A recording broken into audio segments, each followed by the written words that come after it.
You are listening to the Wildlife Photography Podcast with Rob Reed and Josh Galicki, bringing together the love of nature and photography. Well, hello everybody, and welcome to the Wildlife Photography Podcast with me, Rob Reed, and my co-host Josh Galicki. Josh, it's been ages again. How you doing? It has. It feels like it's been a while since we had our last chat, but it's good to be back. Yeah, how's it been going? What you been up to? It's been fairly busy. Not as much on the photography front. Last week, I went up to Maine just to get out of this heat. I'm in the Mid-Atlantic, of course. Most people know I'm in Maryland on the Eastern Shore, and it's been super hot this summer. Wet too. So I went up to Maine, did some kayaking, did some hiking, a little bit of photography, but it was a nice trip to just get away. Matter of fact, I got back on Sunday. Stopped in the Hudson Valley, New York. First time ever there. Really pretty area. Spent a day just hanging around and broke up my trip on the way back. And, before that, trying to think what else have I been up to. I was on a YouTube show called The Happiness Hour. It's brought together by a lady. Her name is Linda Nickel, really, really sweet lady. And I talked about using space, incorporating space in wildlife photography. Got some great feedback on the podcast. We have a lot of podcast listeners there, so some good cross pollination with the Happiness Hour. Did that. Been working on some articles for wildlife articles on wildlife photography for some journals, and doing some photo judging and shooting a little bit, but not as much as I've wanted. It's that dead time, in my opinion, when it comes to it's the dog days of summer, and there's just not a ton to shoot. And I've been in a bit of a slump, and I know you haven't been doing a lot of shooting yourself as well. So I'm looking forward to the conversation. No, I've taken a bit of a break, and you're mentioning the weather, and I'm not going to talk about the weather because otherwise I'll get ribbed by a certain mutual friend of ours who comes from down under. You know who you are. So I refuse to talk about the weather, but yeah, it's been damn hot here too. We haven't had any rain. So that's you said down under. I'm thinking of Men at Work and this photographer as well. So I have they just smiled and gave me a Vegemite sandwich. That line is in my head. Listen, mate, you're showing your age. I was a kid when it came out, for what it's worth, but so was I. had that album. Well, I was kind of an adolescent actually when that. God, I'm giving away my age now, aren't I? I really am old. But no, I haven't been doing a lot. In fact, I've been doing no shooting at all. I've kind of taken it wasn't a deliberate break. It just kind of worked out that way. That I've just, as I said to you, I was looking at my Instagram account the other day thinking, I haven't posted on there for a few weeks, and then realized it was 3 months. And but actually it's been a bit cathartic, and I think that's what we want to talk about. Is at times, when we become a little bit sort of blinkered and stuck in this rut or on this hamster wheel or whatever you want to call it. Sometimes we forget about the other things that we enjoy doing in life, and perhaps you need to take a break. And I know I've certainly, enjoyed my time away from photography, and now I'm kind of really looking forward to getting back into it. It's in a way it sort of reinvigorates, or it can do. Is that the way that you've been seeing things recently? Absolutely. And the one thing that I think is a mirror reflection of what my interests are at the moment is my YouTube feed. And typically it's camera reviews. There's a lot of Frono's Photo. I can go through Tony Northrup and Chelsea, all of the camera gear stuff. And that's normally on the top of my feed, right? There's only so much Frono's Photo I can take. This is true. With the he's quite the character. But all of that stuff normally comes up to the top of my feed. Over the past few months, it just hasn't been there in the algorithm, right? So I'm getting stuff like, is it Dio or Ozzy for Black Sabbath? Ozzy's last concert. So I'm getting all this music stuff. I'm getting Sopranos clip. So it just goes to show. And of course, we've lost Ozzy since we last spoke. I know. I was kind of devastated. I mean, at least he was able to say goodbye to the fans, and it was in Birmingham and everything. It was. It was kind of wild. I didn't get a chance to watch it on, as the pay-per-view live clip, but I've seen clips. The Mama I'm Coming Home clip was great. I mean, it's just, and I feel he was a good guy and troubled. Obviously, he had a troubled life in terms of abuses with things, but long story short, I mean, he helped a lot of causes, and he was against like trophy hunting. I didn't realize there's so Oh many yeah. things he supported on the wildlife front, which I thought was great. Um, but yeah, seeing a lot of that in my YouTube feed just it reminded me that photography hasn't been front of mind in the past couple of months. Yeah, well, do you know the thing is, I'm exactly the same, and exactly the same thing happens, and mine's has been car restoration and stuff like that. Just exploring other interests that I've always had, but it's I've just found it very cathartic actually, and I'm there's this thing I think that I've certainly been suffering from for a number of years, and that's almost this feeling of guilt if I'm not out there constantly creating new work or shooting. It's like, well, hang on a minute, this is what you're supposed to do. Is like, why aren't you out there doing it? And Hmm. actually not beating yourself up for it, and giving yourself permission almost to say, it's, hey, this is okay. I don't have to be doing this all the time. I can actually put this to one side for a bit and actually take a break from it and not feel guilty about it and go and enjoy something else, Yeah, because it's always going to be there. And when you come back to it, I'm going to be fresh, and I'm going to be, really looking forward to the next challenge, or whatever, the next genre you want to pursue, or the next idea that you have.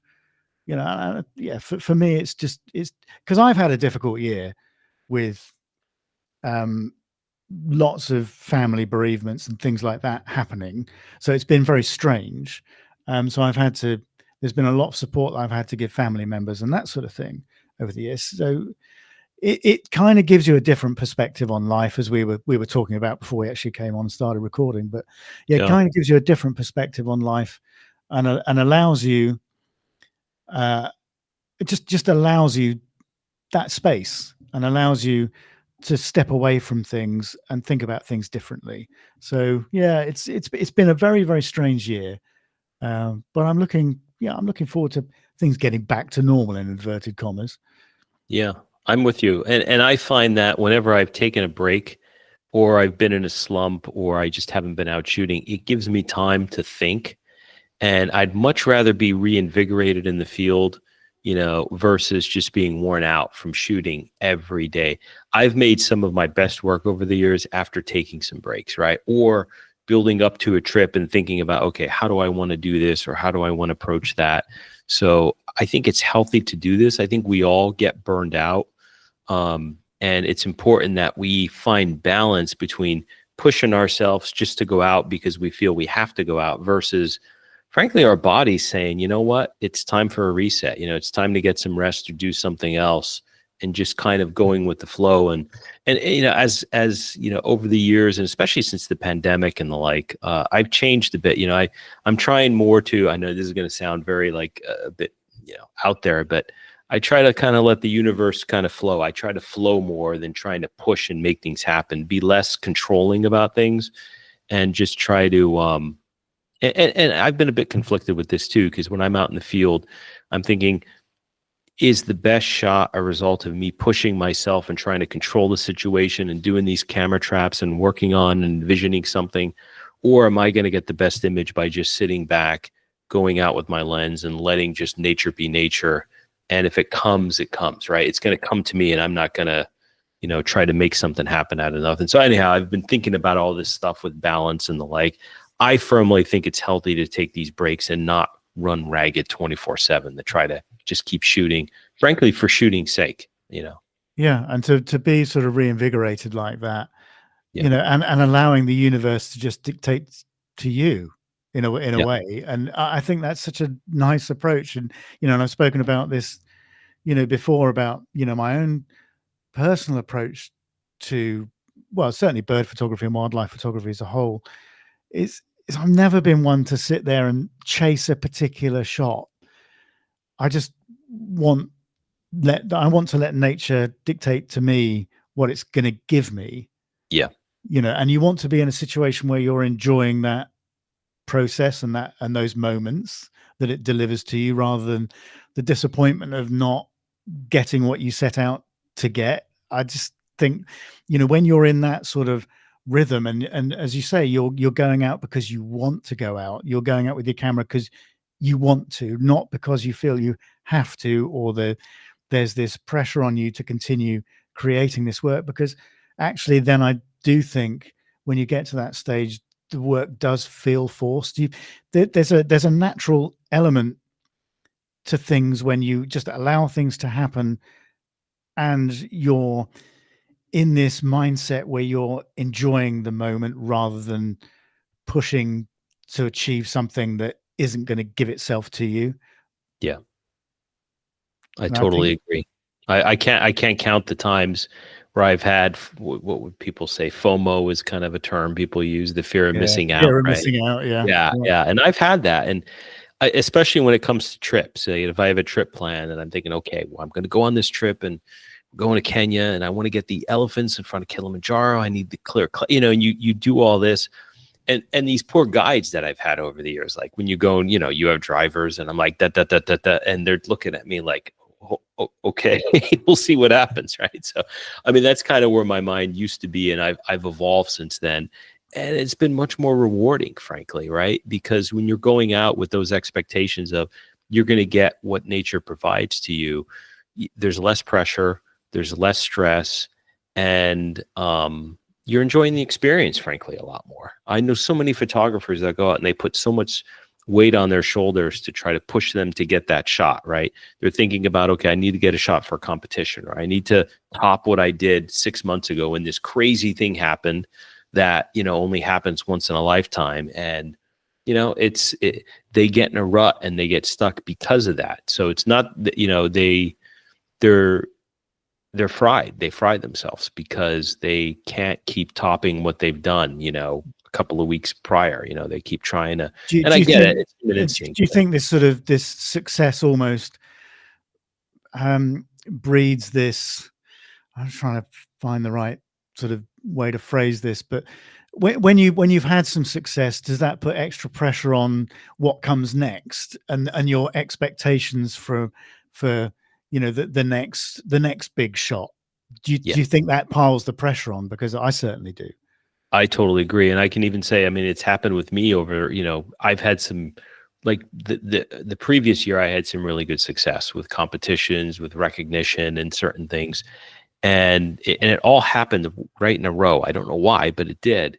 And after that, I was thinking, okay, what can I do? And it put some pressure on me. And then I stepped back and I said, you know what? No, just I'm going to go out and I'm going to shoot. And Just if enjoy something it. gets recognized or it happens, it happens. It's Yeah, not. I've always been under the impression that I need to get my work out there as much as possible, because I do plan, when I end my professional career at some point, I want to get out there and I want to start a business and I want to take people on tours. And we've talked about this, right? yeah, Doing photography on a full-time basis. So it's always been important to me that people remember me. So when it comes time that, if I want to build a business, I'll have some people who would want to, join workshops. And so it's more about keeping my brand out there. So that's always added some pressure in the background. But I've kind of backed off on that because, again, it just needs to have a natural flow. It can't be forced, because yeah. when it's forced, it's one, your photography is not going to be as good. And then I think secondly, you don't want to come off as contrived. You just want to, come off as yourself. Yeah, and I've certainly felt that as well. I mean, when you've done things like sort of run competitions, or you write articles for magazines, or all of which I've done, or write books.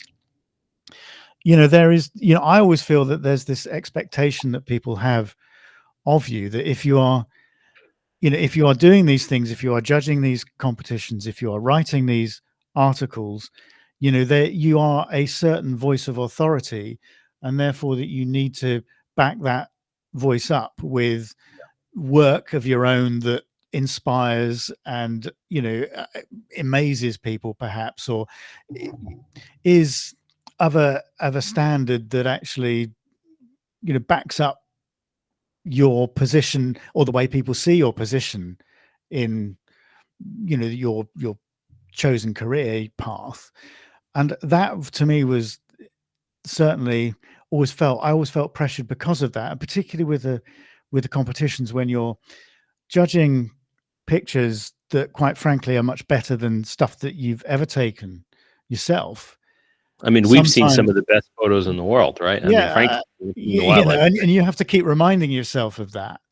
But still, there is a legitimacy that you feel that you have to um, create, or you have to show people that hang on a minute, no, I'm I know I'm judging these people or these photos, or I'm organizing these competitions where there are these amazing shots, and we're dealing, as you say, with some of the best wildlife photographs in the world.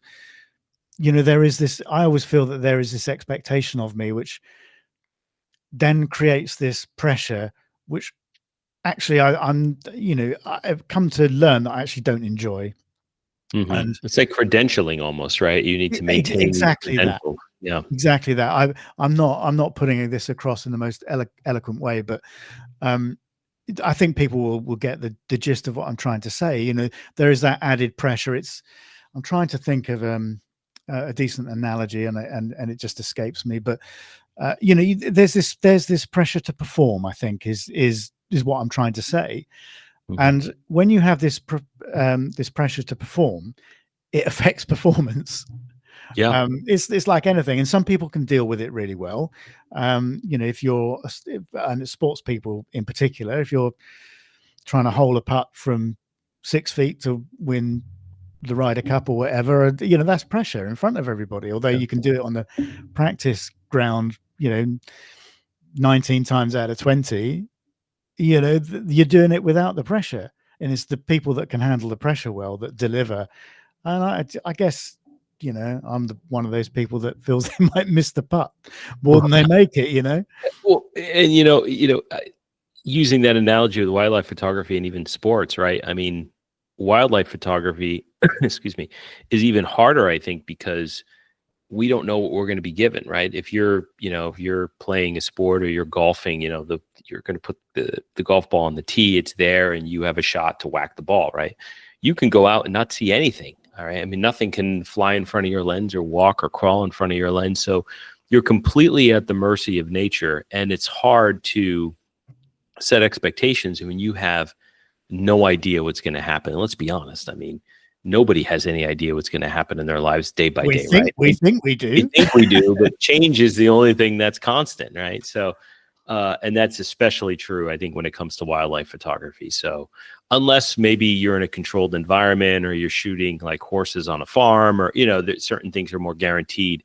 But I think with most of us shoot, and I'm sure most of our listeners, we're going out to places and we're just letting things happen, and we're going to see what flies in front of a camera, or walks or runs, crawls, whatever. And, we can't control it, frankly.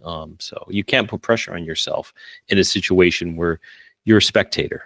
You're not the composer. You're not the maestro. Yeah, and it's a privilege, isn't it? We should see this as a privilege to be able to be in that position, to have the chance of recording something like that, however Yeah. we choose to do that. Did you used to put pressure on yourself, and did you used to beat yourself up for missing a shot or Oh, screwing something up? absolutely. Because that was something Absolutely. I used to do all the time. Yeah. I mean, I'll use the sports analogy. We all know this, right? So we've been in the field and something amazing is about to happen, and we know it's going to happen, or it's happening. And you're like, oh my God, I got to capture this moment. I got to capture this moment. And, sometimes I get nervous, right? I'm fumbling with my settings and my camera, stuff I would otherwise never fumble with. But you're nervous because you want to make sure your focus point is on the animal. You've got the right settings dialed in, you're stable, good sharpness techniques, what have you. And it's at those points in time where it's like, okay, I got to get this right. And it's normally behavioral stuff, right? It's not Yeah. where you come across a scene and there's a static heron or static, deer Well, or you whatever. have loads of time, don't you? And you don't You feel have loads. pressured. Yeah, Yeah. but it's those dynamic behavioral moments where something's going to happen or it is happening, and you need to make sure that you capture it. That's where, over the years, I still get butterflies in my stomach, and I'm thinking, okay, I got to get this shot. And then there's the immediately you're chimping, right, and you're immediately going back to your camera to say, oh my God, did I get this? Did I not? And the worst feeling is when you don't get it, because it's like, Yeah. okay, that's not going to happen again. and it's what it is. It hurts more earlier in your career is the wrong term, but it hurts more when you're just starting to shoot, right? And over the years you're going to get those shots, right? And then there's times you're not going to get it. But having been in those similar situations before and you got those shots, it's there's more of a sense of relief even if you don't get it. The longer I shoot, the more I'm like, oh, okay, I missed this, but I got a couple of good things this past year and I didn't miss before. It Yeah, takes it's it kind makes it feel easier. I mean, as long as you're putting yourself in the situation where you got the opportunity to take something. Yeah. Yeah, I don't beat myself up so much anymore if I miss something haven't or I haven't done as well as I think I could have done under the circumstances, and you come away and you go, I'm just a little bit disappointed with that for whatever reason. And I'll give you an example. I went to Ireland in June, which was fantastic. And I've been to Dublin a few times, but I've never driven across mainland Ireland before and really sort of experienced the country. And I just found it a fabulous experience. And I didn't feel the pressure to take many photos. In fact, I didn't take many pictures at all because I was just kind of enjoying other things and just enjoying being with my wife and my dog and just experiencing some of the amazing scenery that country has to offer and just having an enjoyable, relaxing time. But one of the things that struck me about the place we were staying was that there were the abundance of orchids at that time, because it was June, and they were a lot of them were in flower, and certainly a lot more abundant than they are in a lot of places in the UK. And so I had all these subjects, and I took quite a few pictures trying to do them in different arty ways, just high key, a little bit of movement, that sort of stuff, and you look on the back of your camera, you think, oh yeah, those are quite good. And then when I got them home and I put them up on the screen, I'm kind of, yeah, all right. Do I want to put them up on Instagram? Yeah, could do, but am I really proud of them? Not really. Am I bothered? No, not really. It's one of those things, whereas I know that there would be a situation, in the not too distant past where I'd have gone, man, I didn't make enough of that. What am I doing? I need to take this more seriously. I should have been doing this or doing that. I should have made sure. I just thought, well, it doesn't matter. It doesn't Yeah. matter. I just move on to the next thing and take and just learn from that experience. And it may well be that on that day I just wasn't feeling it. Yeah. Just wasn't feeling it. I was enjoying looking at the flowers and Yeah. experiencing the flower, but it just didn't come across in the pictures that I took. So obviously I just wasn't feeling it that day, and I'm quite happy to accept that. Yeah. Yeah. Because there sometimes when you're trying to capture a scene or a sequence or what have you, there's a lot of work that goes into that. And if there's an amazing moment that's happening, yes, you've captured it, but I think the appreciation comes after the fact and not being in the moment. You're not there in the moment. You're working to get something. Stepping back and not using a camera and just appreciating that moment when it happens, that's its own form, I think, of just being present, being happy, and a lot of photographers miss these while they're there and they see all these amazing, beautiful things and they're photographing it. They're not living in the moment. They're not truly experiencing what's happening because they're recording it and they're not being mindful and living it, if that makes sense. Yeah, and the other thing is that they're zooming in on a small part of what's happening. Yeah, They're not. There's not space. There's not an abundance there in terms of taking. You're not seeing it in the broader context of. So you're focusing in on that lion making the kill, or those birds mating, or whatever's happening, but you're not seeing it in a wider context because most of us have got 500 or 600 mil lens stuck on, and we're zoomed in on a particular part of that scene, so your concentration is on just one element of it, where it's that's a one piece of a much larger jigsaw. And I think, yeah, you're right. I know that, I mean, another great example that, and we've talked about loads before, but Shetland, when you first see those the cliffs at Nos, it's a breathtaking thing. And for me, I just had to take time to just let that sink in, and before I could even start thinking about taking photographs. And I think so many people are very quick to jump in, and they're going to miss that experience. And it's not just about the photography, it's about the memories, Yeah. and I know that the photographs help capture those memories, but it's not everything. It's like when you're a kid and you get your parents take you to the amusement park and you're so excited and you're trying to run to the first ride and you want to get on the ride. But yeah, no, I totally know what you mean. It's interesting when you're talking about feelings too. And this sometimes is a negative for me when it comes to my own work, and what sometimes causes me to take a slow down and stop and just take a break. Culling and looking at images. So many times I've been out shooting and I'll look at a bunch of images and I'm like, okay, I'm going to keep, 30 or 40 images for this shoot, and they look really good. And then I come back to them to select the photos I want to process. And I'm like, you know what? These aren't that good. What the hell was I thinking? And I set it aside. I'm like, yeah, maybe I'll process one, maybe even not. I don't. And then I get a bad taste in my mouth and I'm like, I should have done better. And I walk away and I'm not looking at or processing images for an extended amount of time just because I was disappointed in what I thought was good. And maybe it's subconscious too. I don't know, but I don't come back to the computer. I don't come back to add in images, cull more images, and process images. And just because I guess I was disappointed with what I Yeah, thought was good. That happens right. all the time to me. Sky's just arrived. She's just walked in. I could hear her scrapping at the door. She's just Guys like, walked in. Rob, take a break from this photography. You're in a rut. Well, do you know? I do want to talk about culling images because it's very it's very apt. But she has been a great release for me.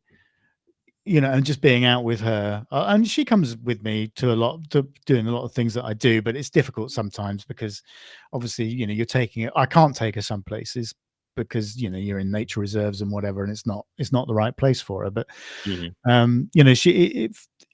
having a dog, for those people listening that own a dog, will understand that it's, that thing, that animal is completely reliant on you. And I have such a bond with her. It's such a strong bond that for the 4 years that we've had her, and obviously the dog we had before that, it just it transports you to another place, and it clears your mind of all your troubles and all the other stuff. So it's having a dog for me has been such a wonderful experience, and I've never had such a close relationship with an animal as I have with Sky. Because previous dog we had wasn't my dog initially. She was my wife's, but Sky seems to have adopted me as primary carer. So so that bond has been amazing. And and when you explore that relationship, then that can take you away from photography and for a bit. And of course, I've spent loads of time photographing her as well, and that's good fun. Yeah. But coming back to the culling images thing, I mean, I get what you're saying about that entirely. I quite often will come away from a shoot and go, yeah, I've got some really good stuff, and you put it up and you go, oh yeah, I really like that, I really like that, and I really like that. And then you walk away, and as you say, you come back and you go, yeah, do you know what, that's not as good as I thought it was. And then as you end up doing nothing with them. Yeah. But on that can work the other way around as well. When you come away and you think, oh, I don't think I took anything that great, and then you get back and you go, actually, that picture's better than I thought it was. Yeah. Because there are elements in it that take some time to mature in your mind, and the more you might look at something, actually the better you think it is, because it's not an instant. Those instant chocolate hits, which I've always talked about, they, the feeling you get initially dissipates quite quickly. So you might have a, oh wow, that's great, like putting a great big lump of chocolate in your mouth. You go, oh, that's great, I love that. It's but then after 5 minutes you go, oh, I really wish I hadn't eaten that. Mm-hmm. And other images are a bit like the sort of gourmet meal, which you take a bit more time over to appreciate, and it takes a while for the benefits of that to really sink in. And those are the better situations. Those are the better shoots, when those pictures then grow on you and you start to appreciate them more. And that happens to you. I mean, I don't know whether you find that yourself, but certainly Yeah, absolutely. Although I have to say, when it comes to culling, it's more about, is there chocolate or is there not chocolate? It's more of, I think I got some chocolate here, versus, and then I come back and I'm like, yeah, I don't see any chocolate. The some of the best images that I've taken, the images that I'm like really proud of, if somebody said put together a portfolio for a gallery, I would pick, those images. When I've taken them, I've known every single time, okay, this is something special. You just know, right? yeah, Uh, yeah, I've never come back and I've been so surprised where I've gotten. But when it comes to the top images in the portfolio, when I've taken that image, I knew immediately. I'm like, okay, this is something special. true. But when it comes to the chocolate, definitely, I'm thinking I got chocolate here, and then I come back and Forrest Gump is nowhere around. It's just sugary crap. It's not chocolate at all. That's right. Yeah, That's not absolutely. real chocolate. Yeah, this is. That's just sugar. I was thinking of another word with S, but yeah. Yeah, but yeah, let's not go there. No, I'm with you entirely. And dear. So what? I mean, I guess talking about being stuck in ruts, and I do get this quite a lot. I do get these ups and down cycles quite frequently. Because we have talked about it before, and there are various other ways that I do get myself out of them. Obviously, we talked about sort of taking yourself away and doing something completely different. And for me, just recently, that has been restoring a older car, which I've really enjoyed. I've always wanted to do it, and I've spent the last few weeks doing that, and it's been really good fun. And I haven't thought about photography at all. So that's been quite refreshing. But the other way that I've found myself being able to pull myself out of these dips, or these I guess these times when you just can't see a way of doing anything new, or you just keep repeating the same old, and you're just not enthusiastic about things anymore, is actually when you shoot with other people. And Yeah. sometimes that, or you have something special to look forward to, as a fresh location. So it's shooting with other people or fresh locations, I've often found, has done it for me as well. I 100% agree, Rob. Fresh location is key. I mean, in my situation here, I shoot in my backyard so much, and it's in some ways made me lazy because I'm shooting by myself. I know all of the subjects that are going to be there. I can only get so close to shoot them, right? And there's a comfortable familiarity with that, Yeah, isn't there? they're wild. Yeah, and they're Yeah. wild bird. And again, there's always something different. But generally speaking, I get sometimes intellectually lazy with what I shoot, and I just go out and I start collecting images. Also, what's hurt me is the best light here is in the evening. So there's a western exposure in the back, and the sun sets in the west. But so the water view goes out that way. In the morning, the light is not that good. So I don't have to get up early. So I'm shooting in the evening, and it's made it harder for me when I go to different locations where I need to be up, before sunrise. And there, just I haven't been doing it because it's, and as everybody knows, in most places, I mean, animals are generally active in dawn and dusk, but dawn is the better time. You want to be Yeah, there in the early definitely. morning versus being there in the evening. Here it's different, and it's put me in a cycle where I've frankly I've been struggling to get up super early and especially in the summer, because the sun rises so early, right? So you got to be up super early, especially if you're driving to a location and you're prepped and everything else. So that's hurt me a lot. I just need to get my body functioning more on the morning cycle. And that is a really good temperature gauge, I think, for your enthusiasm for it. Because let's face it, there are not many people that like getting up at 4 o'clock in the morning, No. which And is the what you have to snooze button do is in the right summer, there. You could easily hit that snooze right? button. Yeah. Exactly. We've all done it, but I think the more eager you are to actually get up, because I go through these things and where I can't wait to get up because I'm looking forward to something so Yeah. You much. could barely sleep, right? I mean, because you're excited Exactly. sometimes. It's Yeah. like a kid at Christmas. You can't go to sleep because you're excited about the next day.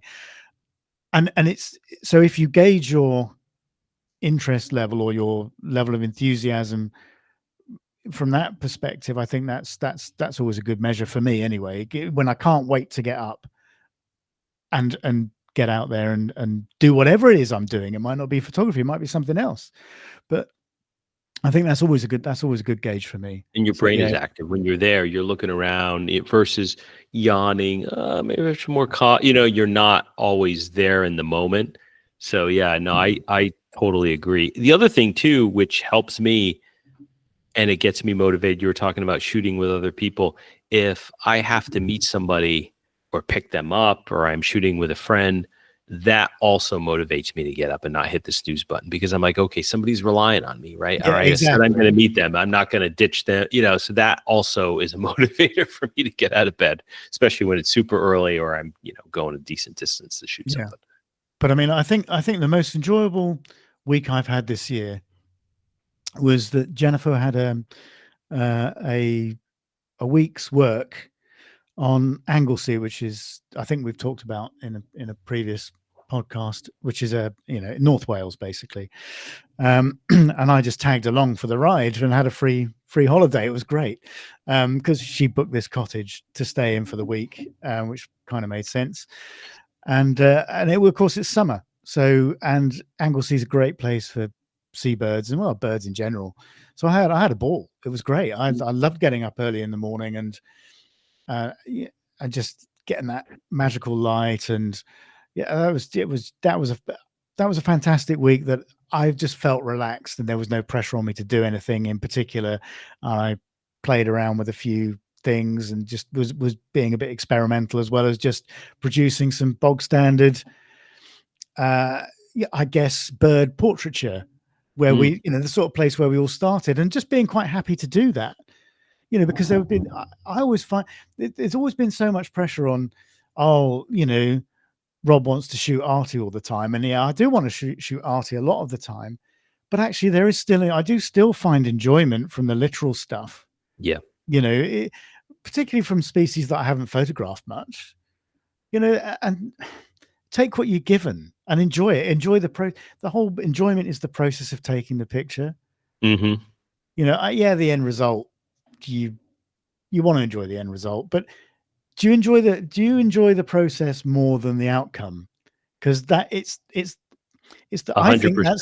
I think that's the secret sauce. Thinking about it and just thinking as we're chatting and these sort of realizations happen that actually it is being in nature, it's experiencing those things and being able to record those things with the modern equipment that we have, that it's you immersing yourself in the process rather than worrying about what the results of that are going to be. I think that's the sweet spot. I agree 100%, only because, and we've talked a little bit about this in some other podcasts. I enjoy taking the image and being in the field so much more than sitting in front of my computer and processing the image. Now, don't get me wrong. At times, I'll put on, some vinyl or I'm jamming to my music and I'm in the zone and I'm processing. I get some Thin Lizzy or some Blue Oyster Cult going recently. Those are my go-tos. But that's great, but at the same time, I do not enjoy that even half as much as being out in the field and going through the process and taking the image. So yeah, I agree with you 100%, Rob. But I mean, because that's where it all started, isn't it? I mean, it's the very interest in the things that you're pointing a lens at that sort of got you to that point in the first place. And Absolutely. and perhaps there is an element of you losing that particular focus, if you excuse the expression, because you're more worried about what that sort of end result on your computer is going to be rather than enjoying where it all started from, and that's enjoying the moment and enjoying Yeah. what you're looking at or what you're experiencing at the time. And what we're talking about, I think, is something that is going to be the future of wildlife photography. And it's something that's so special that can't be taken away. Social media can't take that experience away. AI is not going to take that experience away. So while I think, looking in the future when it comes, we've talked about stock prints, art, all that stuff online, how AI is going to get better and better, it can never eliminate that. And that's what's special, is being out in the field, being one with nature, being one with an animal, the experience, capturing, documenting, photographing, creating art, being able to hit that shutter button. Technology, online mediums will never be able to replace that. And that's what's special. And that's why I think it's most important to both of us as we're talking this through. The Yeah, light bulb just went off as you were yeah. saying. No, I agree 100%. I've always said, I've always felt that whatever I've done in life, and whatever I've bought, whatever nice things I've had, or whatever, you can have the nicest camera in the world, but actually the best part and the most valuable parts, and the things that people can never take away from you. They could take that camera away from you, but they can never take your memories away from you, your Yeah. experiences. And I'm with you 100%. I just think experiences are the most valuable things that we get out of life, and concentrating on those, and being in the privileged position that we are to be able to record those in the ways those experiences in the ways that we do, and in ways that please us. you Yeah. know it might not be the literal representation of that experience. It's an artistic interpretation of an experience. That for me is the magic of it all. It's Yeah. just being able to say, okay, I've had this experience, and I can record it in any damn way I want to, because I've got the technology, and I'm privileged enough to have the technology to be able to do it. And it's just, Mhm. the limitations are just my imagination, and that's it. It's just And my brain. it's a byproduct of your experience. It's not a means to an end. I know a lot of people go out in the field. It's a means to an end to get that good photograph or that great photograph that they want to market, sell, or put in a competition. But it shouldn't be seen that way, in my opinion. It's all about the experience, and being present. And if you can come up with some great images and that's a byproduct of the experience, great. That sounds good. But it shouldn't be a means to an end, I think, to a We, great we, we photo. should we should retitle this podcast "The Philosophy of Photography," This is true. because what you just said there is yeah, is very, very relevant, I think. Yeah. And something that I But these are certainly. thoughts I think that come to mind when I think being more reflective on these things. That's also um, symptomatic of not being in a rut in a way, or not being out there in the field, right? And that's one of the good things about taking a break, is it gives us time to reflect and think about what's important. And I've come to these conclusions as not only as we've been talking through this, but also while I've been sitting in the house or reading a book or just not being out photographing. When you're taking a break, that helps reinforce some of these things, and it makes you a better photographer when you get back out there. Yeah, and it actually makes you appreciate, what you were almost failing to appreciate Yes. before. Do Yeah. you know what I mean? It's that absence makes the heart grow fonder, or whatever the expression is.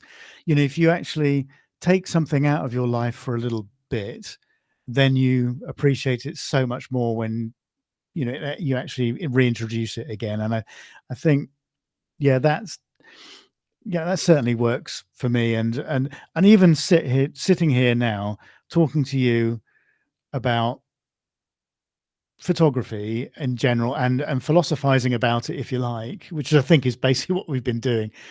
It sort of again reinvigorates me to pick up a camera and get out there again, because it's that's sometimes what you need. And you need that human connection, and you need a connection with somebody that thinks about things in a similar way to how you think about them. And because I guess working from home and having a fairly sort of limited circle of friends, and a lot of those friends are off doing different things, I don't have this interaction with a lot of people very often, Mm, so mm, it's, and that sort of self-motivational thing, sometimes that switch is hard to hit, yeah. because it takes a lot of work sometimes.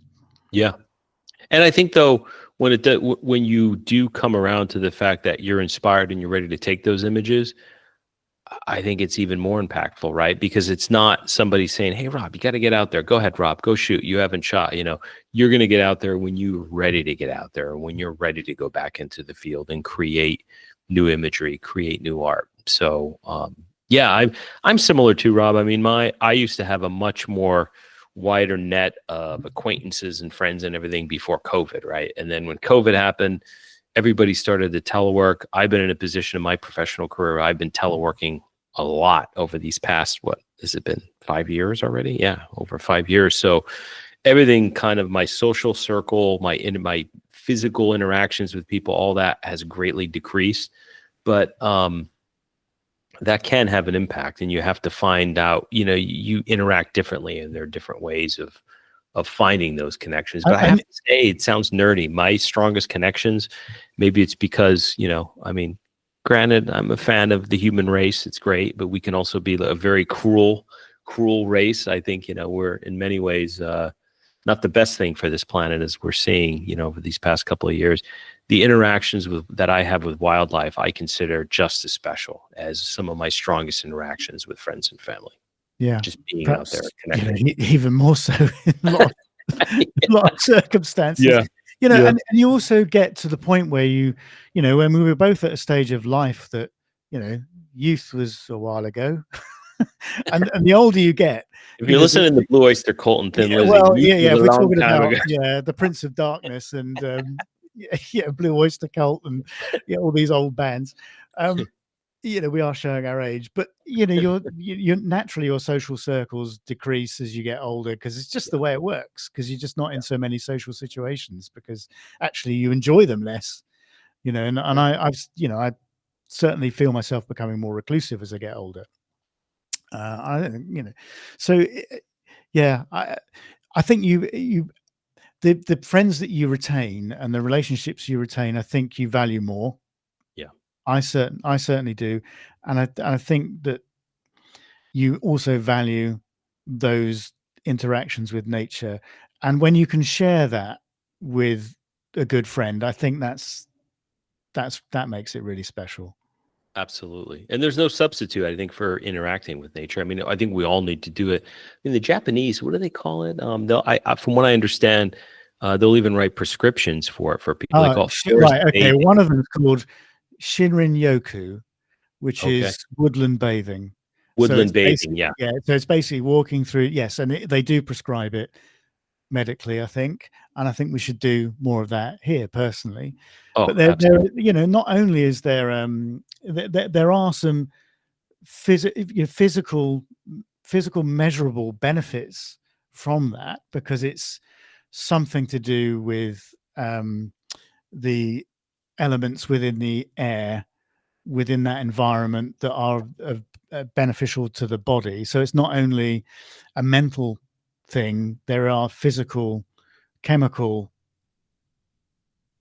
benefits from it as well. So yes, they do that, but yeah, I It's where think, we evolved, right? I mean, as a yeah. species, we're supposed to be and I will say, as a final motivator, when I do get stuck in a rut and I haven't been out there photographing, that's what it's another huge factor that ultimately brings me back in the field, because we're supposed to be out in nature. That's where that's where we're all supposed to be. We're not supposed to be, we haven't evolved for, I don't know, how long have we evolved? 150. Well, this is controversial maybe to some people, but I know it's been many, many hundreds of thousands of years. I think even as the Homo sapien species, but we've evolved starting in caves and in nature. We have not evolved to be looking at screens and being inside a cardboard, in a box of wood, staring at a screen Yeah, for 8 hours a day. Just not natural. That's what yeah, we do now. And we'll probably evolve more toward that as we keep doing it, if that's what our lifestyle is going to be as we move forward. But Anyhow, a long way of saying we're supposed to be out there. So Yeah, that's what not brings me not back. looking at 3,000 pictures from our last shoot and trying to cull them on a computer screen That's right. Yeah. That's right. and, Yeah. and realizing we haven't taken one decent shot. Yep. Yep. And cursing at the screen and saying, Doesn't "Oh, yeah." happen. Every one of my pictures is perfect, as everybody knows. Not. The worst part about it is though, when you do get that incredible sequence, and it happen if it's behavioral, right? And picking out the best shot out of that sequence, right? And I always have this agita where I'm like, okay, well, if I pick this one, I think this might be the best, but this one might be better. And if I pick this one and process and do that, that may not, So that's a good problem to have. But That is a good that's problem to have. yeah, But yeah, yeah, I empathize with that. That's for sure at times because you just, and the thing is, as we talked about before, photography is subjective anyway. yeah. So what you think is the best shot, I might not think. I think the other one's the best shot because we all look at things differently, and that's the art of it, isn't it? And that's the I guess the beauty and the draw of it for us because And I would say too to everybody listening, if you have friends, other photographers who are not at your level and they ask you for feedback, always be encouraging with your feedback and don't beat them up, because that's a way for people to just throw their cameras and their lenses on the shelf and say, you know what, the hell with this, right? So always be mindful when you're given feedback that it should be given from a positive space to help them grow and yeah. want to continue to go out there. I've seen people be pretty harsh on other people when it comes to images, and as a result of that, they consider just hanging it up, because they think, okay, these are bad images, nobody likes them, and you know what, I should go do something else. So always be mindful of that. I'll And just isn't tell that an odd way of looking at things anyway? them. That very phrase of when they're not at your level. It's like, well, who decides the level? Yeah, And who's judging that level? And what the hell does it matter anyway? Because the whole point of it is, from my perspective, is that photography is an extension of my enjoyment of nature, and it's the way I use I use photography to communicate that to other people. So who decides what level I'm at, where that level should be, with a subjective process like art, which photography is. mm-hmm. So I've always found that interesting. But no, as a general concept, I'm with you because obviously we both judge contests at various levels and at entry level as well. We do that quite regularly. Yeah, So as I think, you're right, as a particularly as a judge and somebody who is perceived at being at a more advanced level, if that's where you want to phrase it, that you are encouraging, and you, as you say, you point out the bits that you like, and then you hint at areas that they could improve and the ways that they could get there. And I think doing it that way is so much better than just criticizing. I mean, criticizing in a way, people always think is a negative thing, but you can criticize somebody in a positive way. yeah, absolutely. But When people I have, first started, I asked somebody, "Hey, what did you think of these images?" And I thought they were, really well. And that's why I directly solicited for the feedback. And I said, "Hey, what do you think?" And the answer was, "Yeah, these suck. These are really bad." I'm like, "Oh boy," and it kind of deflated me, right? yeah. I didn't get to the point where I'm like, "Okay, this isn't for me. I guess I'm not cut out for this, and I'm gonna hang it up." But people probably can get that, get to that point if they're beating up that, so I don't know, just something that's always been in the back of But my mind. the converse to that is, of course, if you show people images that aren't that great and they go, "Oh yeah, they're brilliant," Oh, then I you know. think you've Don't got it. stroke. Yeah, So I know. That's the other way. Yeah, this is incredible and you're doing a great job, and the bird's that's not in worse, focus. actually, in my opinion. Yeah, I'm with you. Yeah. Yeah. That's You worse got to because be honest too, you've got don't. to be honest. Yeah, but Yeah, you can be honest in in an um, encouraging way. encouraging way, encouraging and supportive, way, Yeah. rather than a discouraging way. Which, I guess, perhaps some are inclined to, behave in that way. But yeah, I get it entirely. But yeah, so yeah, I think we should rename this, yeah, the photography philosophy podcast, because it's Rut been an slash interesting discussion. photography inspiration and philosophy, and yeah. Yeah, Although all these things can result in a rut, or these thoughts and philosophies are a result of maybe not being out there in the field. So I guess it's all linked. yeah. I think that I guess the takeaway is to just get out there and Yeah, get out there when you feel it. yeah, Because do you feel that? I always think that when you're in that moment and when you're in that sort of relaxed state and you're enjoying the whole experience, then naturally that's when your best work just comes out of the camera, because absolutely. it's nothing is forced, everything just flows, and Yeah, there's nothing awkward about anything. I totally agree. Also, for me, one other little tidbit I'll add is when time isn't a factor for me. So sometimes I'll go to shoot before I start work, my work day. And there's always this, thing in the back of my head saying, oh, how much time do I have left? Oh boy, I've got 20 minutes. Maybe something will happen. I don't know. I don't produce my best work when I'm thinking about time, when time management is an issue. I produce my best work if I'm not working that day or I'm out on a trip, all I'm doing is photography, or I don't have any time constraints ahead of my shoot, right? And I'm just going out there and I'm not looking at I think that's photography it's like a fully immersive experience, isn't it? yeah, It's just yeah, when you're right, when you've got other things, you think, oh, I've got to get back home for this, that, or the other, or I've got to be somewhere else, or you know, I know if I continue to sit in front of these birds and whatever for the next half an hour, the person I'm with is going to get bored. You yeah, know, yeah. you've got that particular Hmm. issue, or you it's never going to end well. You're never going to get the best out of that situation. Yeah, so I'm with you. Time as well. Not having any other pressures or any time or distractions. I think it's probably distractions is more the thing, Yeah, because in your case, time is the is distraction. the distraction. Yeah. Yeah, and so being able to fully immerse yourself in something, not worry about anything, and just concentrate on the moment and just being in that moment, that's when the best things happen for me, Hmm. for sure, Yep. for sure. So Absolutely. how are we getting you out of your rut at the moment then? Well, I'll tell you, I think this conversation is going to help get me out of the Yeah, rut, to be honest. likewise. I'm feeling inspired now to get out there and do something, and start clicking again and trying to work on something different. So yeah, I think this conversation itself is going to help. Yeah. How about trips? You got anything planned? Because I know that last time we spoke, you nothing really on the horizon for you. Nothing on the horizon. Yeah. I was talking to Kerm Khan, who I shoot with a lot. Matter of fact, I'm going to see him this upcoming week.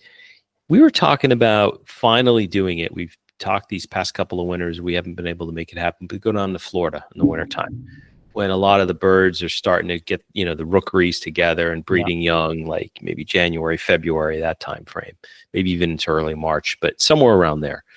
So I think we'll probably get down and do a small little road trip and shoot, gators, herons, wading birds, stuff like that. Spoonbills are down there, and the birds are so tame you can walk right up to them. So probably that's going to be my next trip, kind of a little jaunt through Florida and some of the Yeah, wetlands. because normally you've got things planned and things to look forward to. Yeah, normally. And that's part of the rut in a way, right? Yeah. I mean, maybe I should. I've had so much. What set me back over the past couple of years is, I've been doing so much with this house and trying to get and a lot of the housework and projects and stuff like that.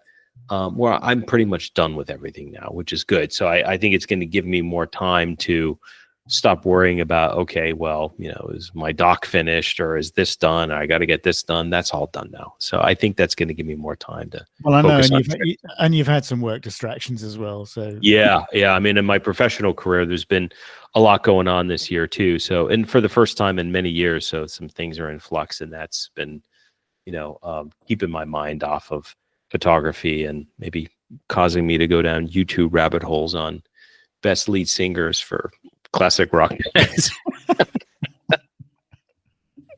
Yeah.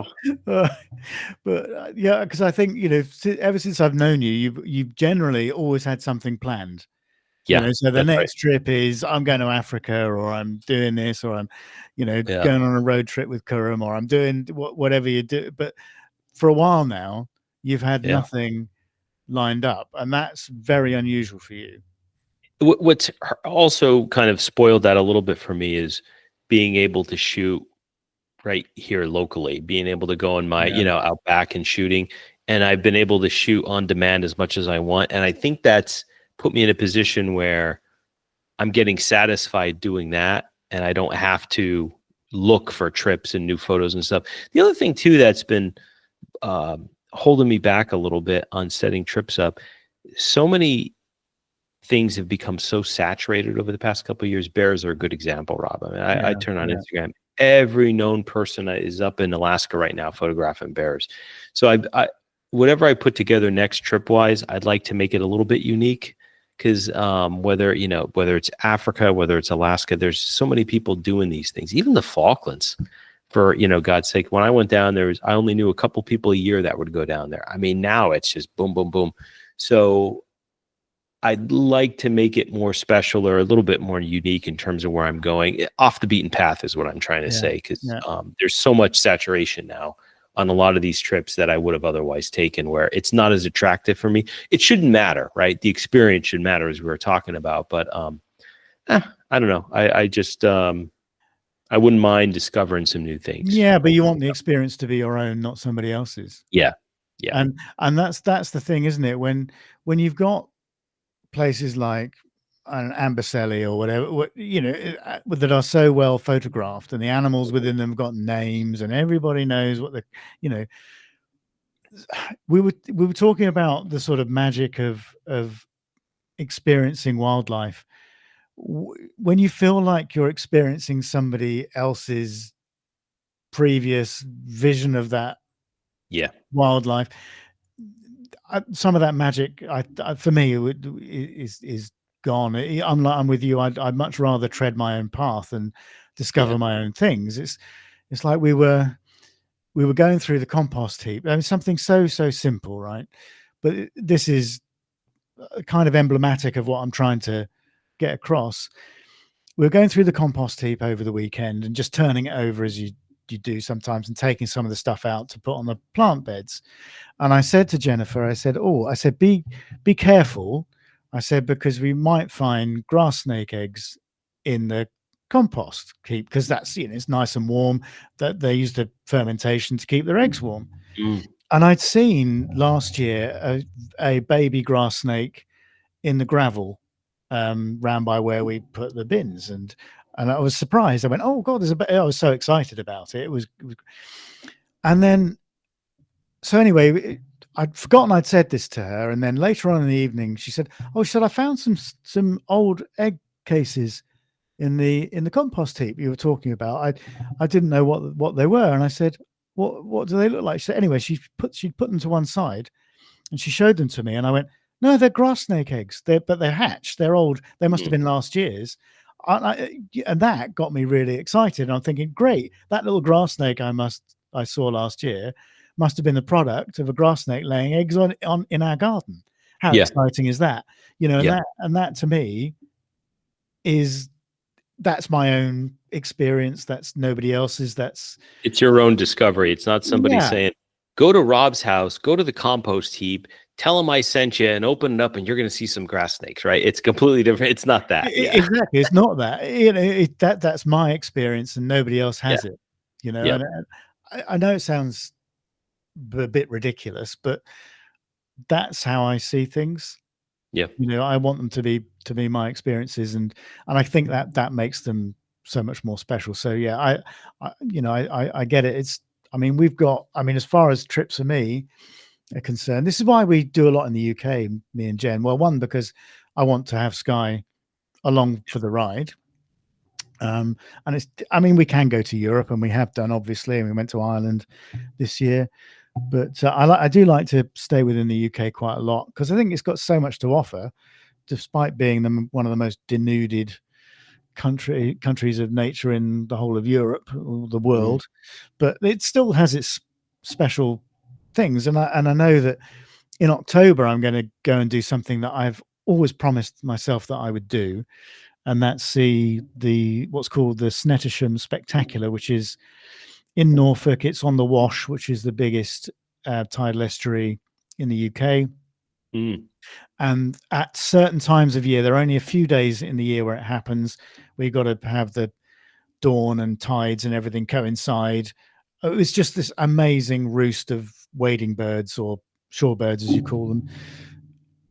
Thousands and thousands and thousands of them. And I've seen videos and pictures, and I've always wanted to do it, but I've booked a trip to go and see that because I know the days that it's happening this year happen to be in October, and a friend happens to be coming with me, which is going to be brilliant, to spend some time with them again. And so I've got that, and then I've got Wales at the end of October, and then we're going back to Wales, I think, at the beginning of in January in 2026. So I've got a few things to look forward to, which I'm That'll be interspersed with nice. some local stuff. Yeah, so I've got that all that stuff to look forward to. But Snettisham, I'm super excited about, because that's one of the I think that's one of the wildlife spectacles in the UK that you should see. It's if Yeah. I had to list things, that would be on there, I think. That would be up there. Let me ask you at that spot, Rob, and I'm just curious because I think the more north you go, the tides are different. Like when I was in Maine,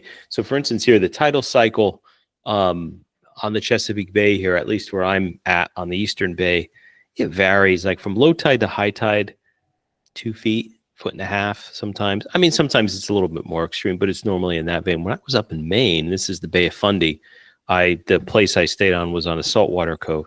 It's like a 12-foot difference in tide. And when the tide comes in, it comes in. I mean, it comes in fast, but I mean, the variance is extreme up there compared to down here. How is it at this spot? I mean, is it? I'm not sure, actually. I don't know what the Mm. tidal range is, but Okay. because it's an estuary and it's quite flat, obviously that it doesn't need to be a great tidal range to Yeah. have a big impact.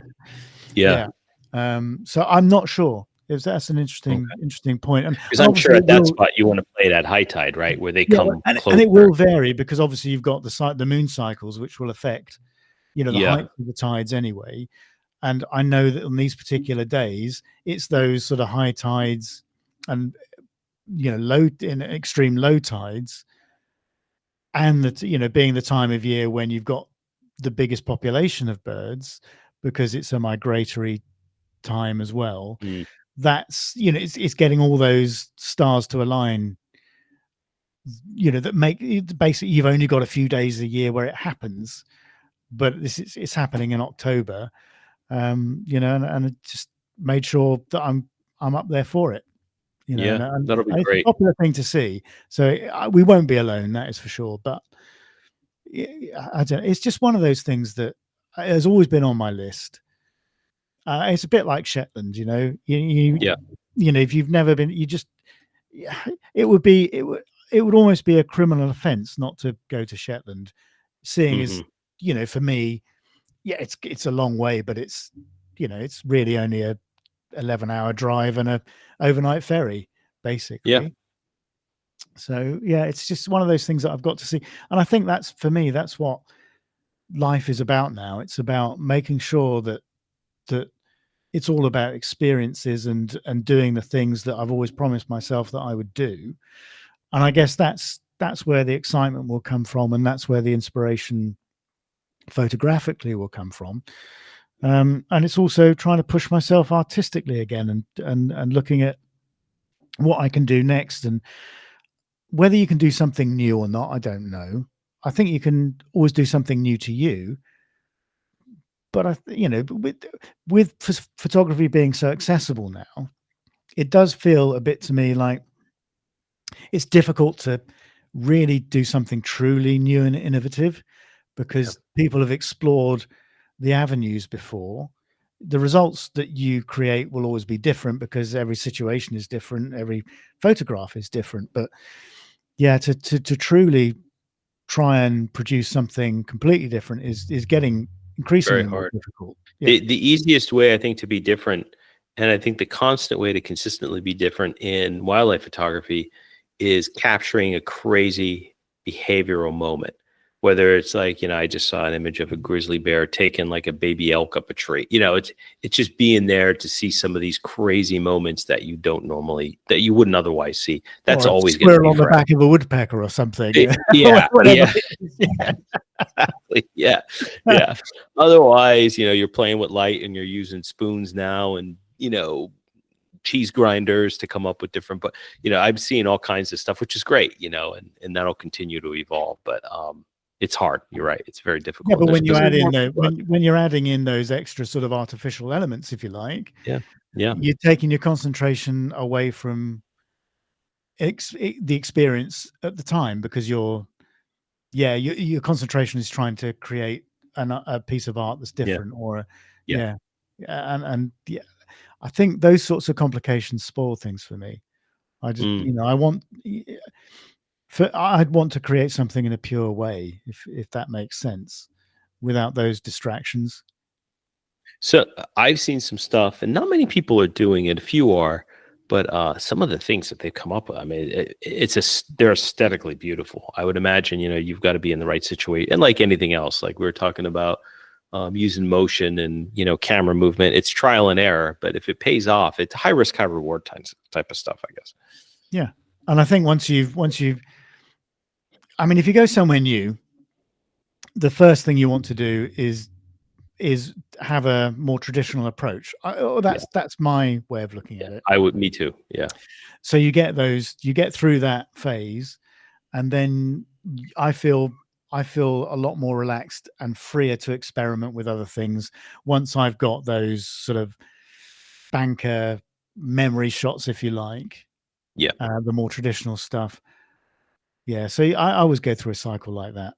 I Me think too. when I'm in a new place, and I think we've talked about this before, which is why shooting locally and when you're experimenting and trying to come up with new That's artistic, where your best that's shots the are, place to not on a trip experiment, to yeah, Africa. with Yeah, new artistic techniques, yeah, rather yeah, than that once in a lifetime moment with whatever happens in front of you, somewhere you've yeah. never been before. But yeah, the other thing I'd love to photograph, actually, I'd love to see, and is adders. The male adders, which is the only venomous snake we get in the UK, Oh yeah, yeah.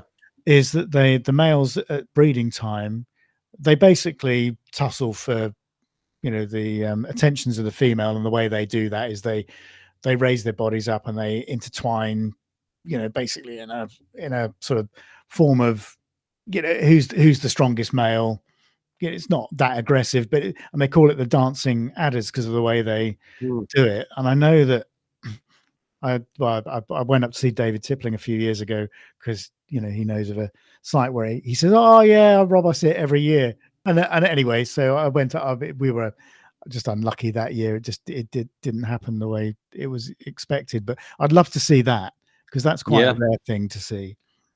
yeah. Um, I was wondering if there are any other sort of. Oh, and the other thing I'd like to do, and I haven't done, and I really must, is go to Skoma and photograph the puffins on Skoma. Yeah. You're probably not far from that, Rob, right? I mean, Yeah, I mean what's it would be a 3.5 hour drive, so yeah, not that's that not too far, bad. and Yeah. then obviously you have to get on a boat and stuff and go over there. It's difficult to. I think they book the stays because you can stay on Skoma, but I think you have to book quite a long time in advance for that. Mm, That's to get the best light, of course, but it'd actually be quite good fun to go on a rainy day, yeah. I think. But Get some cool stuff. that's one of the things I'd like to do, and yeah, I guess I don't know. I mean, there's so many things. Mountain hares up in Cairngorm, that sort of stuff. Yeah, I have to speak to Kev Morgans about that. Yeah, I was gonna say he would know. And the puffins too, right? I mean, he's the We, puffin guy. we've got to get Kev on the podcast, Yeah. actually. All right, let's do it. Yeah, especially for puffins and just anything shooting on any aisle. Yeah, so And Kevin, seabirds. if you're listening, I'm going to be in touch. Okay. Yeah, Yeah, get that sounds Kev on good. the He's a pod. great guy. Yeah. He is. There is something else that I'm looking forward to. and that again is in the autumn. And I know a million people do this. So it's, again, this is me talking about I like to do my own thing and not follow the crowd. Is photograph the rut at Richmond Park, the deer rut. Because I've sort of done it, but not been that successful with it before. But yeah, and again, I can go with a friend to do that when they come. We have an elk rut in Pennsylvania that I haven't gone in a couple of years. It's late September, similar time frame. Yeah, it'd be late September, early October. Yeah. Yeah, I want to get back up there. Yeah, it's great, and everybody goes. It's like Richmond Park, is it? I think. Yeah. But it's very similar, where everybody goes, and it's more of almost like petting zoo style. But oh, can you imagine the misty autumn mornings? Oh, I've seen some of the images. It looks stunning, well, and I've even seen some images where there's passerine or songbirds are on the antlers. Oh, the jackdaws.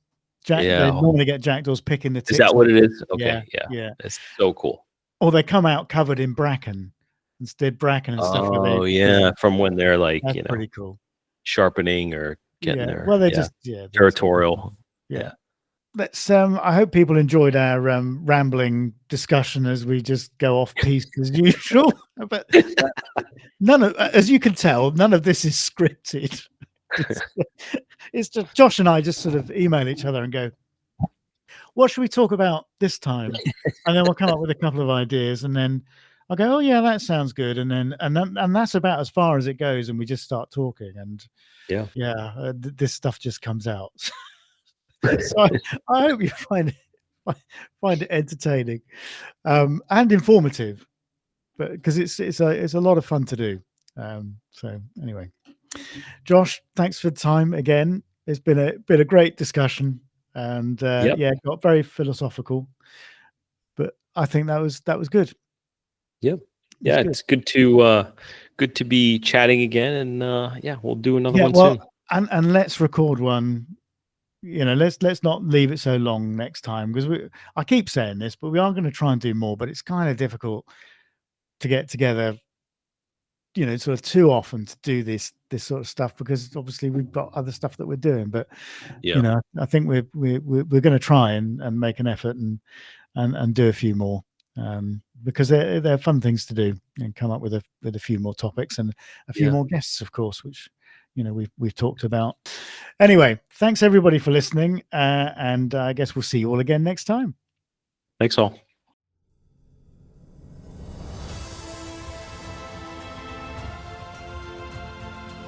You have been listening to the Wildlife Photography Podcast. If you have enjoyed the content, then please help us to spread the word by sharing a link on your social media platforms, giving us a like, and leaving us a comment. See you all again next time.